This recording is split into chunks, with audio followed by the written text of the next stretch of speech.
Os Garotos Perdidos, ou The Lost Boys. E hoje é dia de mais um filme da playlist dos anos 80. Vamos analisar o filme Garotos Perdidos, de Joel Schumacher, de 1987.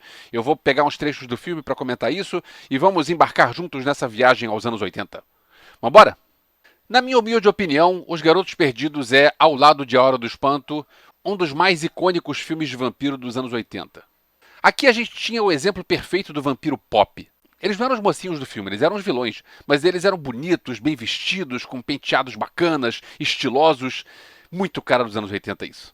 O primeiro rascunho do roteiro tinha a ideia de transformar a história do Peter Pan num filme de vampiros. E é uma ideia boa, pensa só, o Peter Pan é um garoto que não envelhece e voa. Então, vampiros não envelhecem e voam. Então eles trazem pessoas, tanto o Peter Pan quanto o vampiro, trazem pessoas para ficar junto deles e essas pessoas também não vão envelhecer e também vão voar.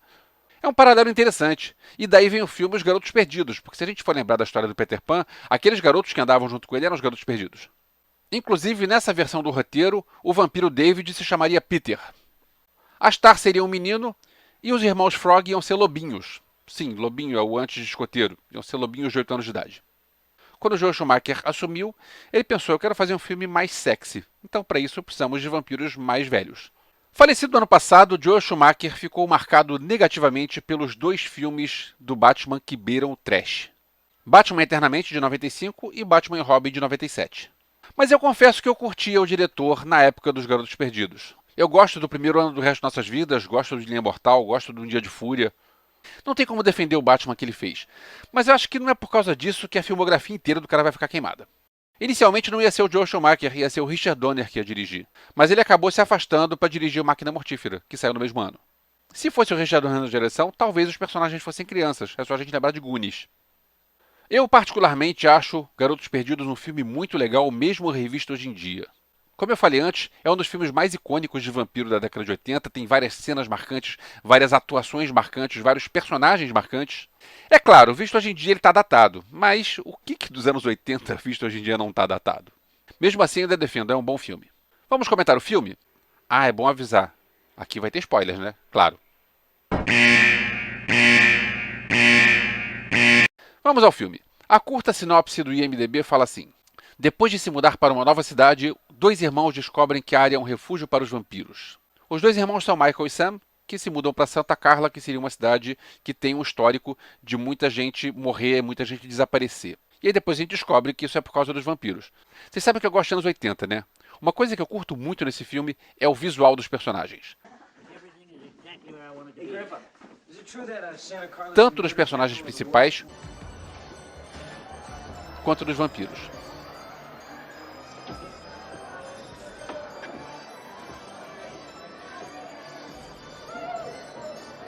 Uma coisa bacana de se reparar aqui, é uma época sem efeitos digitais. Então, olha só como é que é o efeito do voo dos vampiros.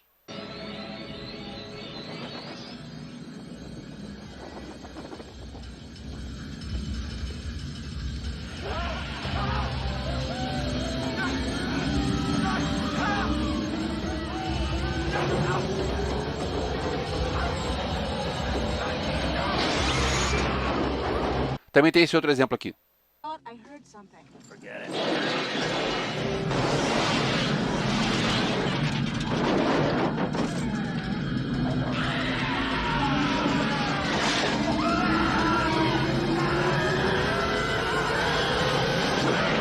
O Michael e o Sam vão conhecer o local, conhecem a Night, tá rolando um show, e nesse show tá rolando um cara que virou piada, e se fosse hoje em dia seria um meme muito famoso, que é o Sexy Saxman. Esse é o Tim Capello, ele era o saxofonista da Tina Turner, mas eu acho que ele ficou mais famoso por causa dessa participação aqui.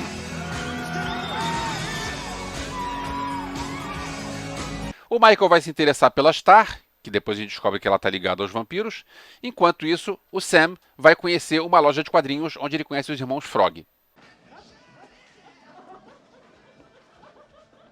Got a problem, guys? Just scope in your civilian wardrobe. Os irmãos Frog são Edgar e Alan. Sim, é uma citação a Edgar Allan Poe. Aqui virou Edgar Allan Frog. Eu curto bastante o visual do Covil dos Vampiros.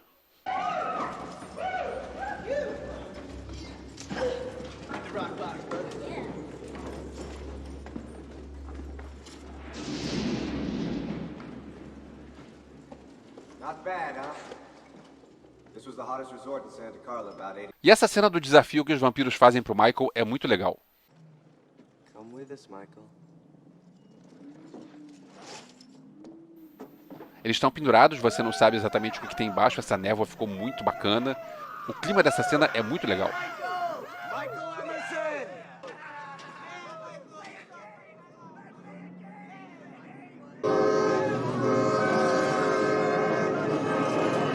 Don't be scared, Michael!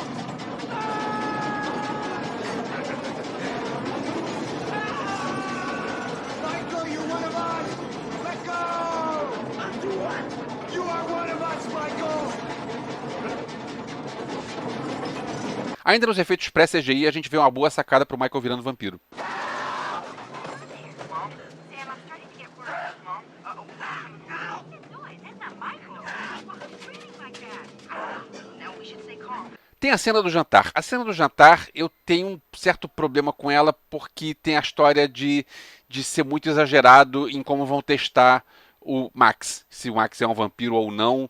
E eu achei que o roteiro podia ter pegado outro caminho, porque eles se basearam naquela história de que se ele foi convidado, então tá valendo qualquer coisa, e eu não sei exatamente se na Lenda dos Vampiros isso seria... se isso pode. Mas ok, aceito. You want some Parmesan cheese on that? Yeah, Sam, thank you very much. Sam grated the cheese himself. My son. Na boa, qualquer um ia sentir o cheiro do alho se fosse essa quantidade de alho desse jeito. Are you alright? No. A gente finalmente vê os vampiros como vampiros e atacando, uma cena bem legal, contra surfistas nazistas.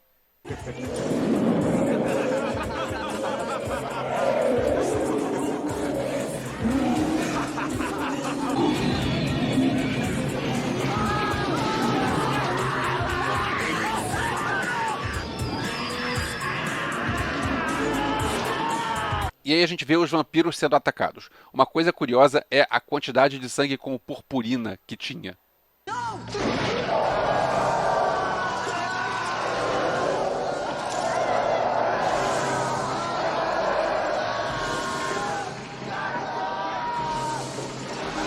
Uma referência ao cinema brasileiro. Olha lá o pôster do Beijo da Mulher-Aranha. Mom, no. Tem a cena divertida com o cara dos anos 80 de preparação das armadilhas.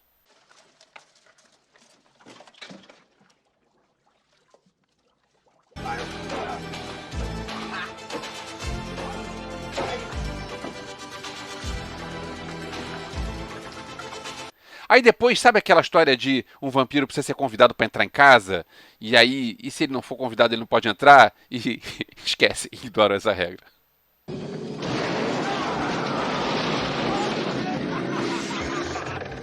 A gente vê os vampiros sendo derrotados, são cenas bem legais, efeitos especiais práticos bem legais.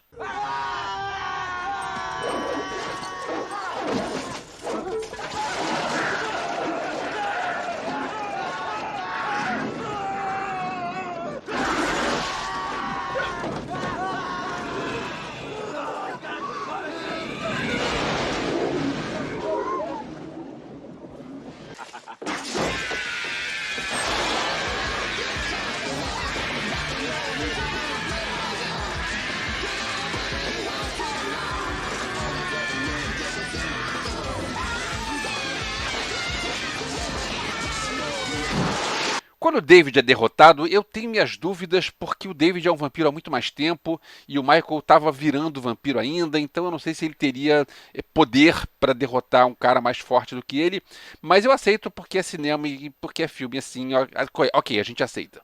Uma curiosidade, os outros 3 vampiros se desintegram quando morrem, o Michael não.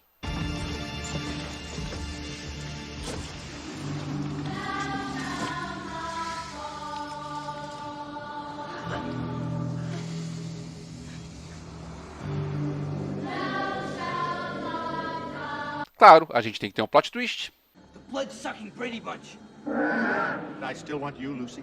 I haven't changed my mind about that. E tem a cena que o vovô salva todo mundo, e que essa cena me incomoda por um motivo simples. Ele entra de qualquer jeito e podia ter matado qualquer um lá.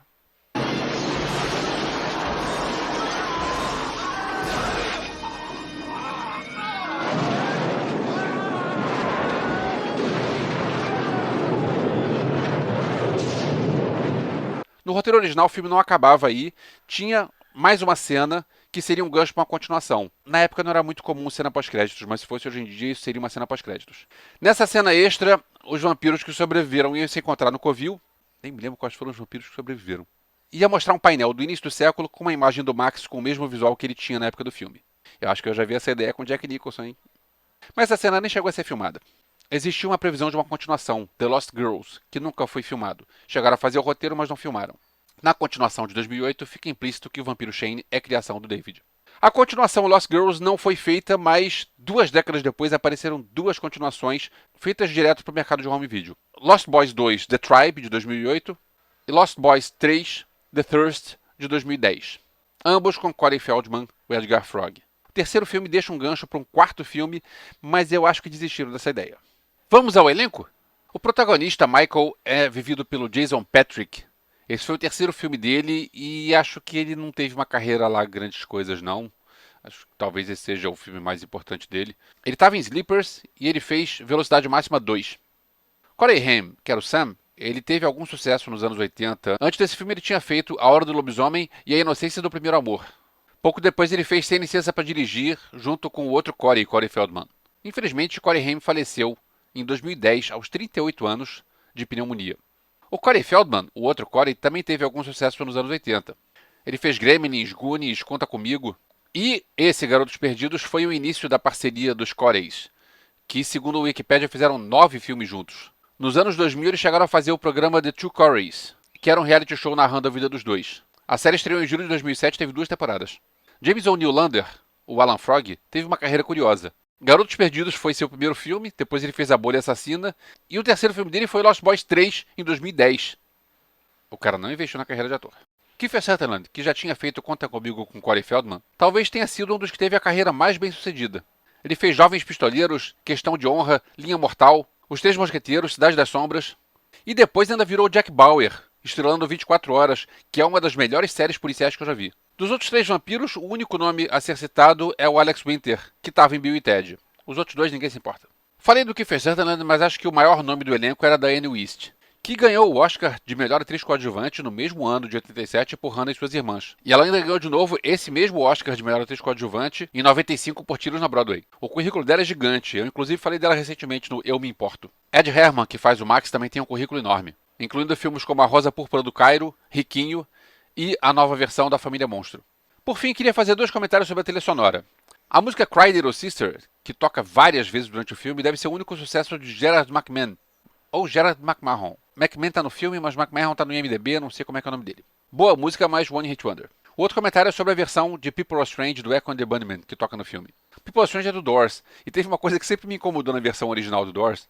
Eu sei, é besteira, é besteira, completamente besteira. Mas assim, eu acho que falta uma nota na introdução. Si, lá, sol, mi.